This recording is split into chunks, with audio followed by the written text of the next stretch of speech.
From an exploding rocket fuel depot in Nevada that left a crater outside of Las Vegas, and a port blast in Beirut that nearly destroyed the entire city, to an underwater mountain in Vancouver that was blown sky high, and a 7,000-ton surplus of World War II munitions that almost sank a tiny island. Here are the largest non-nuclear explosions caught on camera.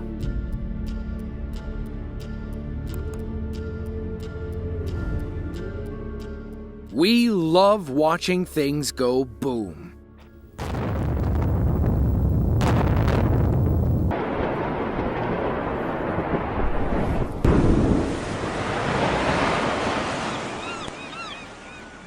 Unfortunately, some of the largest non-nuclear blasts were too big or too spontaneous for anyone to film. For the sake of this video, we're focusing only on those with available footage. First up is a rocket fuel plant outside of Las Vegas that gambled on the future of space travel and lost. The Pacific Engineering and Production Company of Nevada, or Pepcon, began operations in 1958, roughly 16 miles southeast of Las Vegas in the city of Henderson. They specialized in ammonium perchlorate, a highly reactive oxidizer used in NASA's space shuttle program. In other words, they were making rocket fuel. After the Challenger disaster in 1986, the US government grounded the space program, forcing Pepcon to stockpile about 4,500 metric tons of extra fuel. They were basically sitting on a small nuclear bomb that was waiting to blow in the hot Nevada desert. May 4th of 1988 began as a normal day at the Pepcon plant.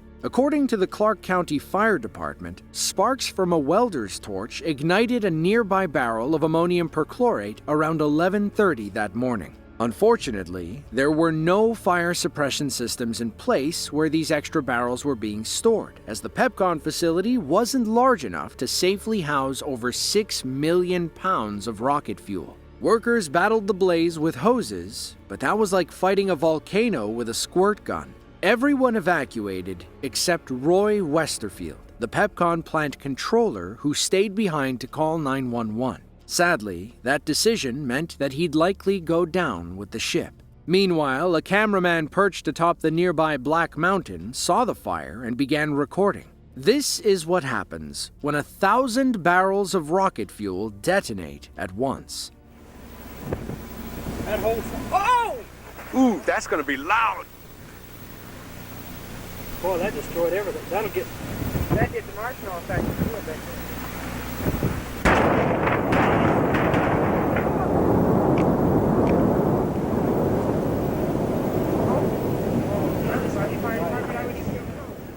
If you thought that was big, wait until you see the main blast.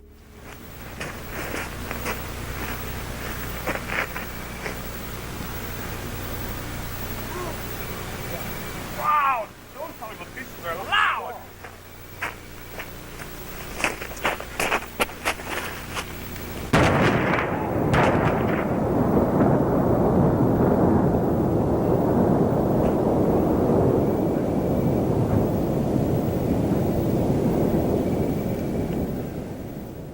If you didn't know any better, you might have thought a nuke had gone off outside of Las Vegas. There were 7 blasts altogether, with the largest having a yield of 0.25 kilotons of TNT. According to local historian Mark Patton, you likely know him as the guy from Pawn Stars, the Pepcon disaster was the largest civilian explosion in US history. The blast injured over 400 people and claimed 2 lives. That of controller Roy Westerfield and plant manager Bruce Halker, who had just gotten to his car when the first blast occurred.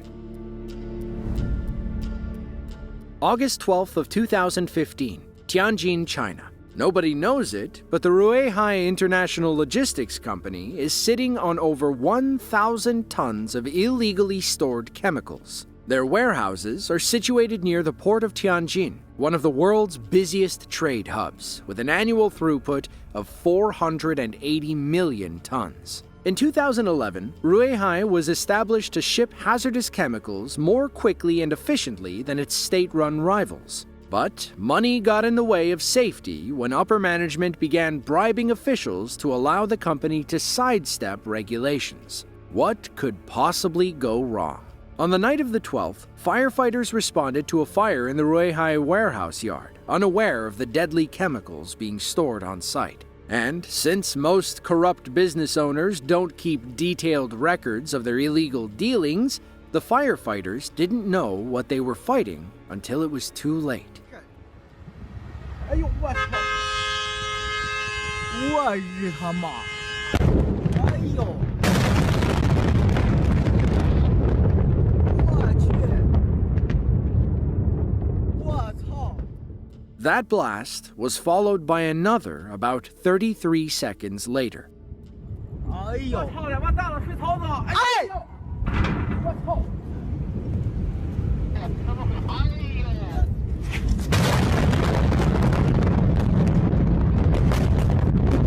哎呦我日他妈！哎呦！快跑！快跑！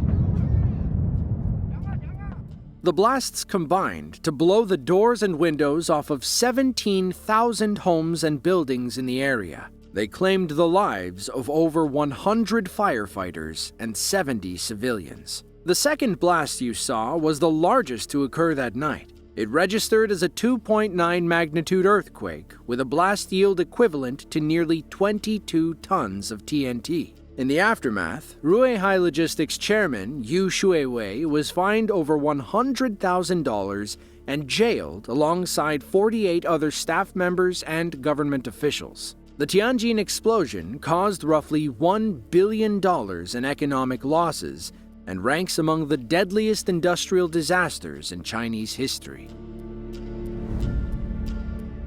On August 4th of 2020, a fire at the port of Beirut triggered one of the largest non-nuclear explosions in human history. Nearly 3,000 tons of ammonium nitrate detonated in Warehouse 12, creating a shockwave so powerful that it registered as a 3.3 magnitude earthquake. Nobody saw it coming.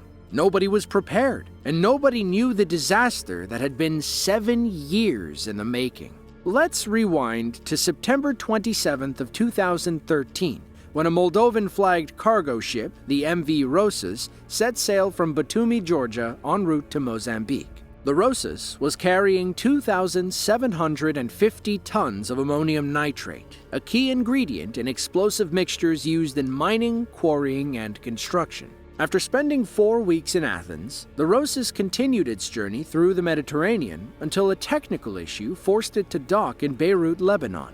Port officials inspected the ship and deemed it forbidden from sailing. The ship's Russian owner, Igor Grachushkin, couldn't afford the port fees and simply stopped paying.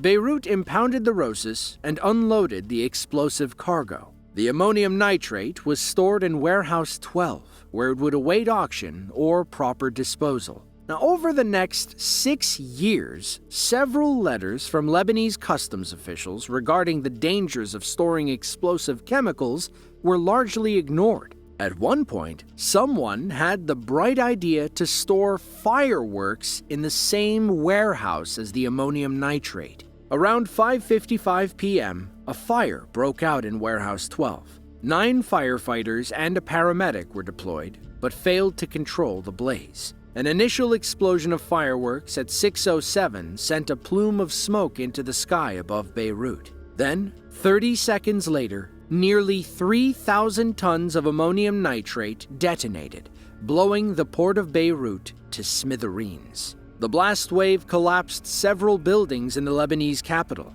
It wounded over 6,000 people and claimed the lives of 218.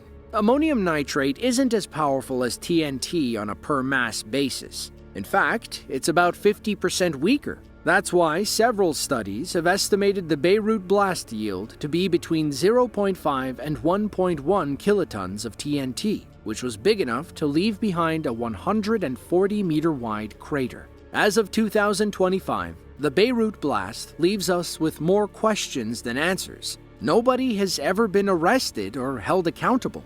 A judge is expected to hand down indictments on the 5th anniversary of the disaster, but few people have any faith that justice will ever be served. The Seymour Narrows is a 3-mile waterway between Vancouver and the Discovery Islands of British Columbia. Few people know it, but this short stretch of water used to keep Canadian sailors up at night. Think of it like the Canadian version of Davy Jones's Locker. This was thanks to Ripple Rock, a massive underwater mountain with 2 prominent peaks that sat only feet below the surface during low tide. The peaks sank or damaged 20 large vessels and at least 100 smaller ships over the years. They stood like 2 massive canine teeth that tore apart the hulls of passing boats without discretion. And if the peaks didn't get you, the whirlpools and massive waves did. Legend has it that 114 sailors fell victim to Ripple Rock over the years. In 1955, work began on a radical project to end Ripple Rock's reign of terror. Over the next 3 years, workers dug a 570-foot vertical shaft into Maud Island. From there, they burrowed about 2,500 feet under the Seymour Narrows to the base of Ripple Rock.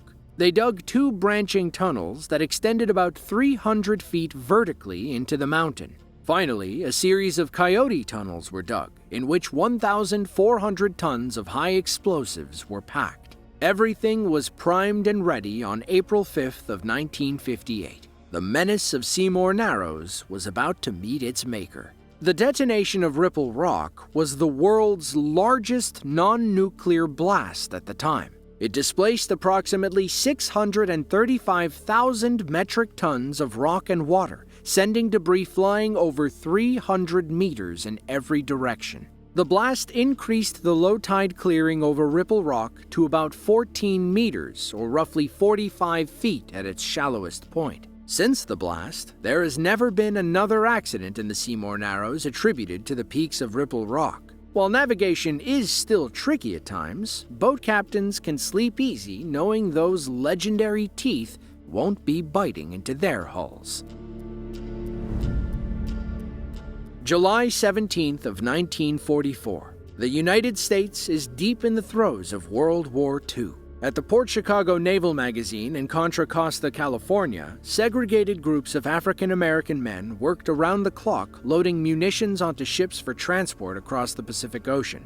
They were told the weapons were not active and would only be armed upon their arrival in the Pacific Theater. That was a lie. According to the National Park Service, the white officers in charge would place bets on which black crews could load munitions the fastest. Safety regulations were largely ignored, and arduous hours left the men tired and weak. On the evening of July 17th of 1944, 2 cargo ships, the SS Quinault Victory and SS E.A. Bryan, docked at the loading pier. The latter was packed to the brim with over 4,600 tons of anti-aircraft munitions, aerial bombs, and other high explosives. Meanwhile, over 400 tons of munitions were sitting in nearby rail cars waiting to be loaded. At 10:18 p.m., a dull clang was followed by the sound of splintering wood. It's believed that a cargo boom had fallen, dropping one of the live munitions. A bright flash lit up the night sky, followed by an ear-splitting sonic boom. Then, seconds later, over 5,000 tons of munitions exploded at once. Anything within a 1,000-foot radius was obliterated. Roughly 320 people, including 202 black dock workers, died instantly. The blast itself was equal to 5,000 tons of TNT and registered as a 3.4 magnitude earthquake on the Richter scale. All told, it was the worst accidental disaster on the American home front during World War II. A month after the blast, surviving African-American workers refused to keep loading the deadly munitions. Of them, 50 were accused and convicted of mutiny, and each received a 15-year jail sentence. They were granted clemency after the war ended in 1946, but only one man was ever pardoned for his crimes by President Clinton in 1999. The Port Chicago disaster and trial were crucial turning points for civil rights in the U.S. military. In June of 1945, the Navy began desegregating its units, and on July 26 of 1948, President Truman signed Executive Order 9981, which officially desegregated the U.S. Armed Forces. Located 30 miles off the northwestern coast of Germany, Helgoland Island has been a highly contested area since medieval times. Danish kings and German dukes fought to control the island despite it being smaller than New York's Central Park. However, it was the English who occupied the island until 1890, when they traded it to Germany in exchange for Zanzibar, an island located in the Indian Ocean. During World War II, Helgoland posed a significant threat to the Allied forces after Germany fortified the island to support its naval fleet. These included underground tunnels, a military airfield, coastal artillery, and heavily fortified storage facilities for Nazi submarines. In 1945, the Allies gained control of Helgoland after several relentless bombing runs by the RAF. Britain occupied the deserted rock and used the underground tunnels to store dangerous amounts of leftover munitions. In 1947, the English decided that they were tired of looking at the old Nazi naval base. They launched Operation Big Bang, which saw roughly 7,000 tons of surplus munitions loaded into the buildings and tunnels of Helgoland. While stationed on a ship about 9 miles away, English officers wondered if the blast would be powerful enough to sink the entire island. There, of course, was only one way to find out. At the fourth pip of the BBC time signal, Lieutenant Commander Frank Graves of London pushes the button.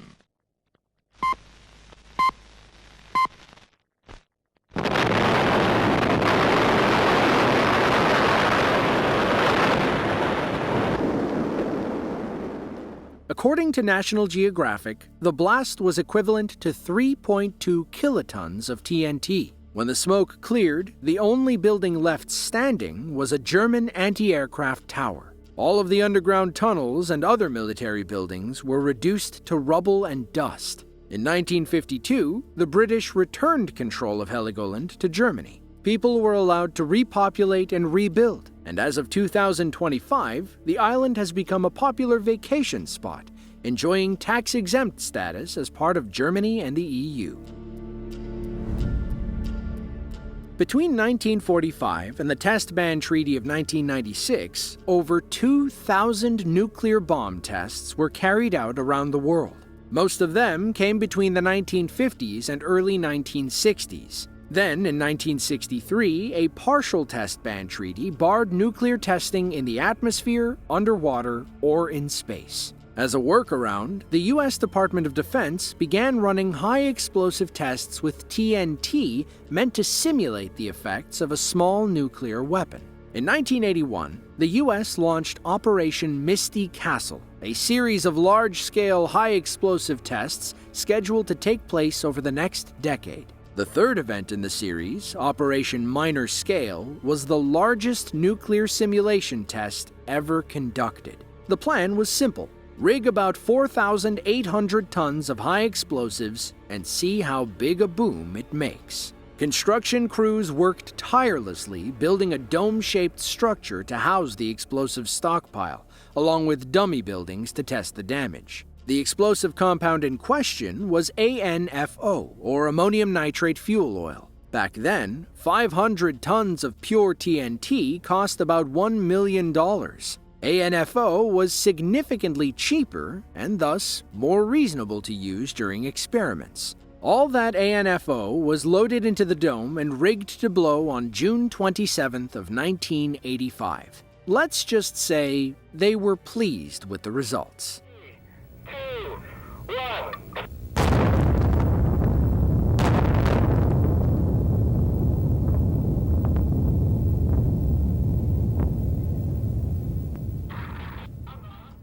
The minor-scale blast produced an explosive yield of 4.2 kilotons of TNT, making it the largest planned conventional explosion since Operation Big Bang on Helgoland Island. A few years later, Operation Misty Picture produced a similar but smaller result when close to 4,700 tons of ANFO were detonated in the same area. The Misty Castle program lasted until 1993, having detonated about 17,500 tons of high explosives at the White Sands Missile Range in New Mexico.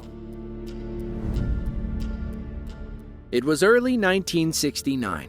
The space race between the United States and the Soviet Union was entering its final lap.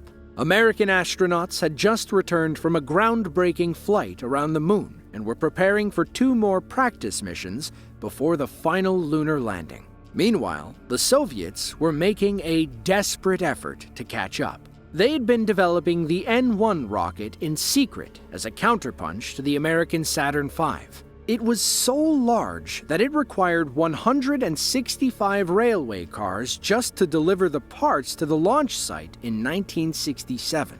Just as they were getting ready to blast off, engineers found several cracks in the load-bearing ring of the first stage. Repairs would delay the test voyage for another year. It wasn't until February 21st of 1969 that the Soviet N-1 rocket finally got off the ground. Unfortunately, things didn't go as planned. The engines began malfunctioning shortly after liftoff. Several fires quickly spread, and within 60 seconds, the rocket crashed to the ground. It landed about 32 miles from the launch pad and allegedly claimed the lives of 91 people on the ground. According to CNN, the accident wasn't made public until 1995. The second failed attempt on July 3rd of the same year came to define the N-1 rocket's legacy. Several of the thrusters shut down only a few seconds into the flight. The N-1 made it just over 300 feet into the air before it began breaking apart. It crashed back down to Earth with about 2,300 tons of propellant on board. The explosion triggered a massive shockwave that shattered windows near the launch complex and sent debris flying as far as 6 miles from the epicenter. What's even crazier is that the blast could have been exponentially worse. A follow-up investigation found that 85% of the N-1's onboard propellant had not detonated during the accident. The resulting blast yield is highly debated. Some believe it was only 1 kiloton of TNT, while others claim it was as high as 7, making it about half as strong as the nuclear bomb dropped on Hiroshima, Japan during World War II. Imagine how big it would have been if even 50% of the fuel had exploded. A full-scale failure would have likely wiped the launch area off the face of the Earth. If you enjoyed this video and want to see more just like it, be sure to click the link on screen now. With that, thank you all for watching, and we hope to see you in the next one.